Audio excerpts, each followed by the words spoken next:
What's going on, fellow A-Plusers? It is I, your Morphinominal host, Adam Perez. We're back once again with another Ultraman Trigger review as we're about to get into episode number 17 titled Raging Feast. And I gotta say, if anything, guys, the past two episodes have been nothing less than just rageful. I mean, I've never seen so much chaos and destruction in like two episodes of Ultraman Trigger in a long time. I mean, they really did bring it, and this title certainly says everything, to be perfectly honest with you guys. But this was another fantastic episode here this week. I truly have absolutely been loving it so far. I know we don't have that many episodes left, maybe 7 or 8 or so, but I feel like these are simply just going to go ahead and fly by. But I kind of enjoyed the past two episodes that we wind up getting. We didn't really give anybody an opportunity to kind of catch their breath or anything like that. I mean, I know that we did have a small portion of this episode where the monster itself was petrified, so they had like a couple of hours or so before the monster sort of reawakened. Outside of that, it's been like balls to the walls the past two episodes, and I've really loved the pacing that they certainly have picked up on. I am kind of curious going into the next week's episode, or the next episode that we do get, if they're going to kind of take their foot off the gas a little bit, right? Maybe 1 or 2 episodes of maybe character development a little bit more, pushing the storyline forward a little bit more before we really get into sort of that chunk of final episodes as we go ahead and wrap certainly everything up. But man, I really enjoyed this episode, to certainly say the least. And one of the things that we talked about last week in regards to the Gut Select team using the Nursedessei and its battle mode, which I absolutely love, deciding to go ahead and use the Gargorgon key in here. And one of the things that I mentioned was, I think that's like a petrifying ability or a power similar to the monster that we wind up seeing earlier in this season, and that's exactly what it was. But let me tell you, it comes with a price using that particular key, as it not only petrifies the monster, but it also petrifies the cannon itself for the Nursedessei. So the Nursedessei can no longer use its main cannon weapons, probably no more of its energy weapons, and we get to see another climactic crash landing for the Nursedessei, which, if I have to say, I feel like we've seen this same shot before in a previous episode of Ultraman Trigger when the Nursedessei wind up crashing, so it felt very much like recycled footage. If I'm going crazy, somebody certainly let me know. I did have moments where, again, while I absolutely love the shot, a part of me was like, guys, that's kind of lazy to just reuse the same shot again. Like, just give me a brand new shot. But listen, I'm sure it's not easy to bring down the Nursedessei, nor is it probably to film. So if they had to recycle a shot, I'm sure it was probably for very good reason. But there was a moment in my head I was like, that's a little bit lazy, but it was still jaw-dropping, to certainly say the least. But great stuff in here. And I gotta admit, I continue to gush about this Gut Select team. I think for me this week, the captain really won me over. You know, I have enjoyed all the characters in here, but the captain definitely continues to grow on me. I love the way that he gives his orders, the way that the team actually respects him and fully listens to him, takes himself extremely seriously in situations like this. But I was kind of nervous at the idea of him actually going on the ground. I'm so used to seeing him in the ship and having his own ground forces that he usually sends out. So when he assigned himself to the ground force, there was a part of me that was thinking to myself, this guy's gonna die, isn't he? And I'm so glad that he did, and I'm so glad that the whole entire Gut Select team wind up making it out, because we do see that with the Nursedessei out, they can't rely on energy weapons, especially with a monster that absorbs energy. So they do go back to more older weapons, using actual rounds of bullets and ammunition and things like that, which was pretty cool to see. All the rockets and the missiles and stuff that the Gut Select team as the ground force wind up utilizing in here. So it was pretty cool to kind of see what they might be able to do against this particular monster. But once it awakens, guys, it's terrifying. It's absolutely terrifying. And the moment that it wind up shooting out its energy beam, I just started counting down until one of my favorite Gut Select team members wind up perishing. I for sure thought that somebody was going to die in this episode, but thankfully they certainly did not. But it was pretty breathtaking to see what the Gut Select team can continue to do. And it's one of the reasons why I absolutely love the supporting cast of this show as much as I absolutely do. Speaking of which, man, the action in here was was incredible. Getting the opportunity to see Kango actually get into the Guts Falcon himself. I had no idea he even knew how to flew it like that. So to fly it like that, I'm thinking to myself, when did he like log in hours, to get inside of a fighter jet and actually maneuver it the way that he does? I mean, because it goes from flight mode to battle mode with just ease and grace, and seeing Kango like just diving and dodging between the explosions and the laser beams and stuff to finally hit his mark in destroying the horn for the monster. Breathtaking to watch, man. I mean, the CGI and the special effects in this episode did them great justice, to certainly say the least. I was hella impressed, especially even seeing the Guts Falcon coming in for a crash landing before it lands in front of Kango. I was not expecting him to actually jump inside and start taking the reins himself. I honestly thought that the Falcon was out of commission the moment that Nursedessei winds up going back to the captain or takes her visors off, sort of thing. I mean, she was just as impressed with Kango being capable of doing what he was doing than she certainly was. Like, I would assume maybe, if anything, like if I had to make an assumption, maybe Kango's time as Ultraman, activating his sky type and learning how to fly in that way, maybe it's allowed him to be able to fly jets and fighter planes and things like that too. I have no idea. Maybe that's a little bit of a stretch, but it definitely came in handy here in this episode. So it was just incredible to watch when it comes to the action. The mayhem and the incredible graphics really went a long way for this particular episode, to certainly say the least.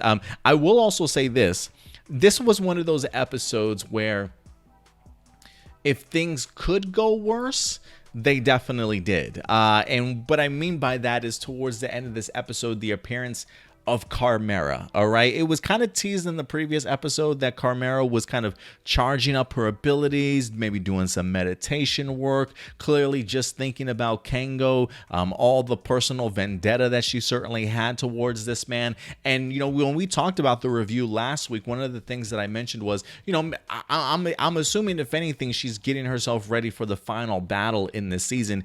She didn't decide to wait. She decided certainly not to wait and actually get involved on the fight this time around. I mean, if things couldn't have gotten, it literally went from bad to worse in this episode. I mean, you literally have not only the monster that almost seemed indestructible and unbeatable for a minute there, then you juggle on top of that Trigger Dark sort of involved. You don't know if he's gonna fight the monster, if he's gonna fight Trigger, and then all of a sudden you want to throw in Carmeara into this battle, who has a bone to pick with Ultraman Trigger. It's just like, pick your poison, man. Pick your poison. Who do you want to get your ass kicked by today? It was just kind of crazy and chaotic to just see, enemies swapping out with one another, one person fighting one thing one moment and then putting their attention towards something else. I mean, it was incredible to watch, and I was not expecting Carmeara to jump in on this fight, but when she did, she definitely made it certainly worthwhile. Seemingly taking Trigger Dark out with ease, not even like sweating the guy, calling him an imposter the moment that she realized she kind of got rid of the guy, and then really aiming her sights on Ultraman Trigger in here. But awesome shot towards the end of this to see the Guts Select team get in front of their boy Ultraman Trigger and certainly protect them with a lot of their spark lens guns that they were certainly about to unleash on Carmeara. And I appreciate the appearance of Dargon in here too, because of the fact that he utilizes the lessons that he's learned about the humans to kind of give Carmeara a fighting chance here, right? The idea that she was literally about to blindly just go into this battle, probably get her butt handed to her a little bit, right? But I love the fact that Dargon is smart enough to just let her know, like, hey,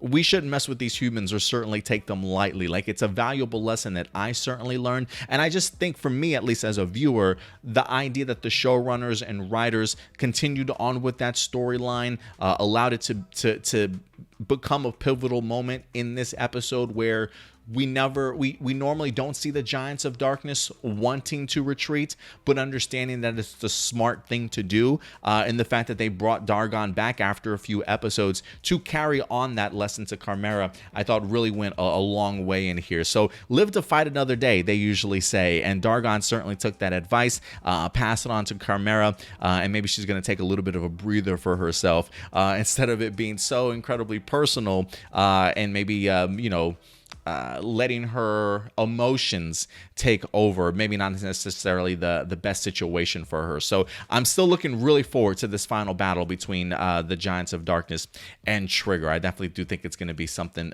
incredible. Like if he's just fighting these monsters week to week and they continue to honestly impress me, I have no idea what the finale is going to be like, but my expectation level right now is like at here, and they usually always tend to meet my expectations. So I'm really looking forward to seeing how that winds up going. But yeah, going from bad to worse in this episode with the appearance of Carmeara. And then last but not least, guys, we had Ignis in this episode, kind of getting in people's way, if you will.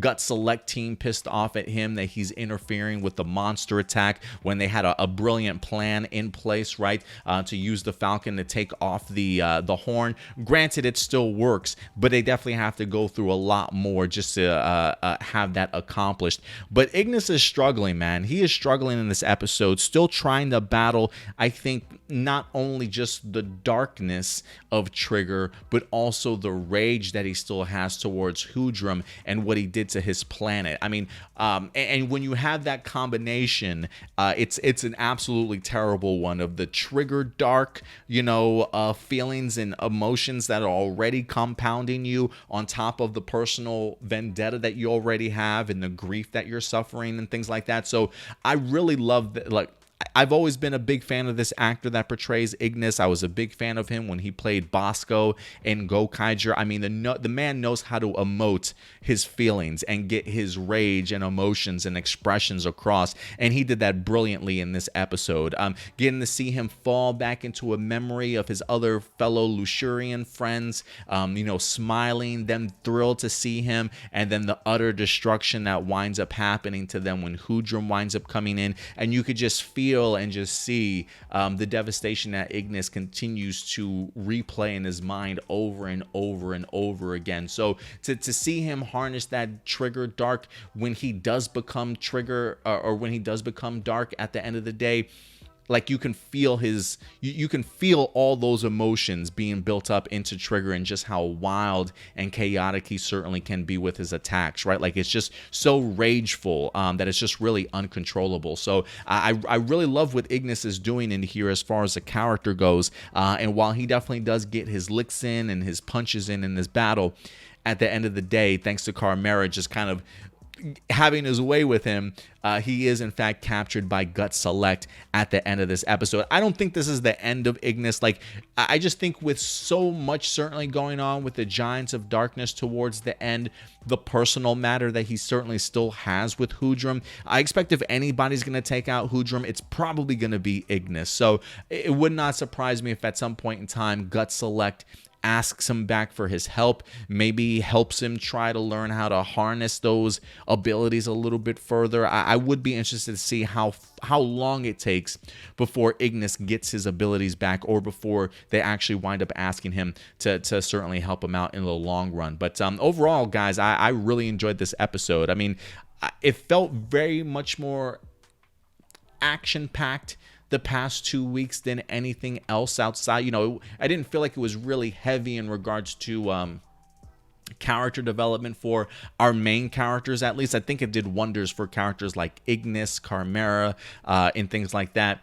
But for like Kengo, he just did his hero thing in here. Yuna does have sort of a brief moment to herself where she is a little bit concerned, but you get that smiley once again from Kengo, and everybody supports him with it, and it puts Yuna back into a great mood sort of thing. But this was extremely action-packed, very special effects heavy, and just very awe-inspiring, to certainly say the least. So I had a lot of fun with these back-to-back episodes, especially when you've got terrifying ass monsters monsters like that. Like, I honestly thought that the monster this week was going to be actually, I don't want to say he didn't put up a fight, because he honestly did make me nervous in last week's episode and in this episode also. So it was a little bit odd, when Ultraman turns into Glitter Trigger Eternity and he uses the double blade to slash through him and dispatch him like that. But I guess the fact that they took off the horn maybe stopped him from absorbing powers, or